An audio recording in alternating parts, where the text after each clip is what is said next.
So just I wanted to make it clear because we're having a conversation about something that happened and I'm not sure everybody saw it. That's what happened. Yeah, so like to me, I hear some of the decisions that are being made, but also he has experienced veterans on his team, on his staff, to help him make those decisions. Now, look, Jackson Hayes not touching the floor.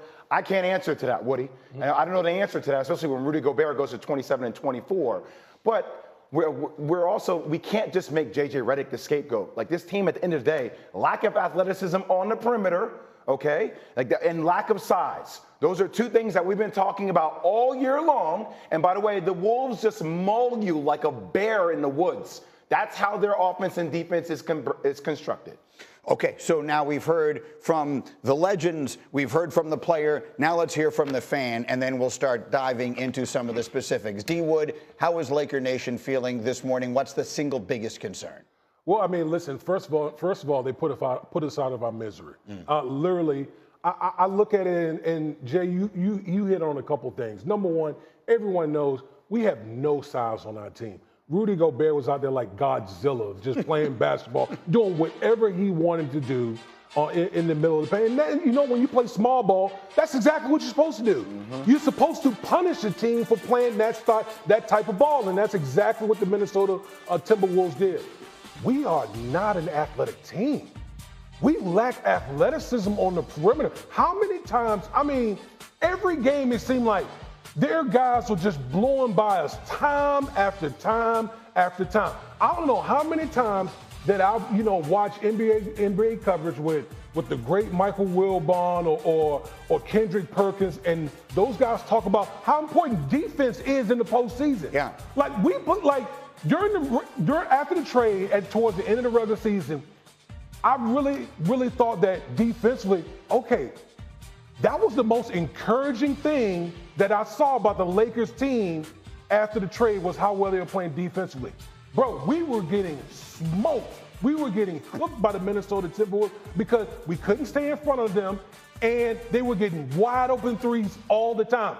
They didn't even make any threes last night, and they still got us. So the lack of athleticism, the size, and then lastly, Luka Doncic. Okay, Luka Doncic, I love Luka as a scorer, but damn it, he got to get in better shape.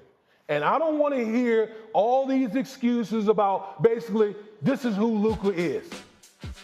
I'm sorry, we're about to hand him a record contract. He's going to be the face of our franchise. And if you're not going to if you're not going to attempt to play any defense, how in the hell am I going to expect as a Lakers fan that you're going to deliver the one thing that all Lakers fans expect, which is a championship? Don't give me this, we made it to the finals. Yeah, I made it to the AFC Championship game a couple times. That doesn't mean anything.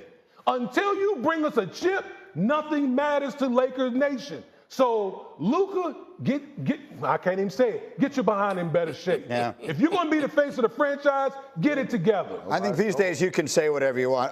By the way, Luka last night, I can put a number to it. He defended 16 drives. He allowed 9 blow-bys, which is the most allowed by any player in any playoff game this postseason. You can see Wilbon's face. Okay, so much to unpack. Let's start with Luka. We will work our way around this. Michael, I got Laker fans, I got looking at Twitter, and look, we all understand we live in an overreaction society. People are going to overreact in the immediacy of the moment. But all of a sudden, I've got people saying, this is why the Mavericks got rid of him. I see what Nico Harrison saw. All that kind of, you could call it revisionist history, however you want to call it. What are the right things to say about Luka Doncic this morning, Michael? Well, it's not revisionist. I mean, that's why the Dallas Mavericks waved goodbye to him. Now, you can still say, I know I couldn't have made the deal on that basis, but that is the basis on which they made the deal. Let's not get that confused. All right, I talked to a Hall of Fame defensive player of recent vintage 2 nights ago over dinner, and he zeroed in on that part of it and talking about as great as Luka is, and he points out that in the Western Conference, here's what you have.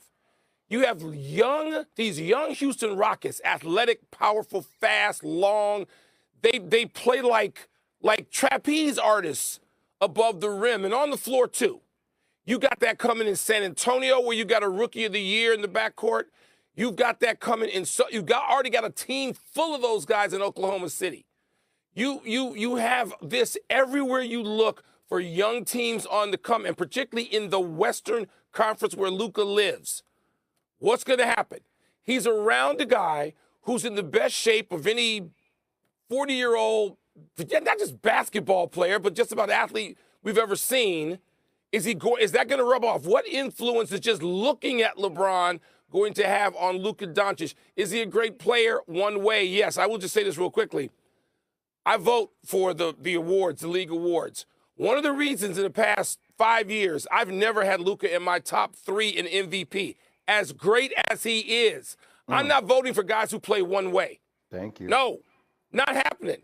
And we'd have this argument, Greeny, we have this argument on the set on Countdown and elsewhere. No, not in my top 3. He plays one end of the court. And you're not going to win a I know they got close last year. Dallas did other things to cover for him. But that's you have. If we're going to deal with, and D Wood is absolutely right. With the Lakers, you presume a certain floor. And now what are you building on? So Luka's going to have to commit himself and dedicate himself in a way that we have not seen yet. So hold on one second, Jay. I promise I'm coming to you. But let me just get Windy, because, Windy, one of the many things that stick in my mind, because you are generally one of the most measured people I know when it comes to analysis, was how critical of Luka you were when their season ended last year, when they lost in the finals last year. This had a different feeling to it for a variety of reasons. What are your thoughts on Luka Doncic as his season ends now? Well, I just want to point out that 2 years ago with Kyrie Irving, the Mavericks didn't make the playoffs, okay, if you remember that. In fact, they tanked down the stretch of the season. They were fined for tanking because their roster was flawed. And then they made a very good draft pick with Derek Lively, and then they traded for another center, Daniel Gafford, and an athletic wing in P.J. Washington. And they were in the finals, okay? Just because the Lakers are flawed does not mean it's a catastrophic situation. They will need to make some tweaks. They have some things. They have tradable contracts. They have draft picks. They have pick swaps. Potentially with what LeBron does with his contract, they might have some free agency money. They need to fix it. And so that's what they're going to do. Luka has his limitations, and he has incredible upside. That was true 2 years ago. It was true last year when they were in the finals. It's true now. But this roster was what it is. So rage on about this team. All of it is fair. But realize there's a process here, and the process has worked before. Here's my thing. And look, there is a process. It's not all on Luka. But back to Wilbon's point. And Mike, you hit the nail on the head, and so did you, Woody. One of the things that I'm going to pose here is a larger question that I think we all should think about. It seems like every year we are talking about, when is Luka going to get it? When is he going to get motivated? Last year in the NBA Finals, right? That will get you motivated. Well, he's 26 years old. He still has upside. He's been a pro since he's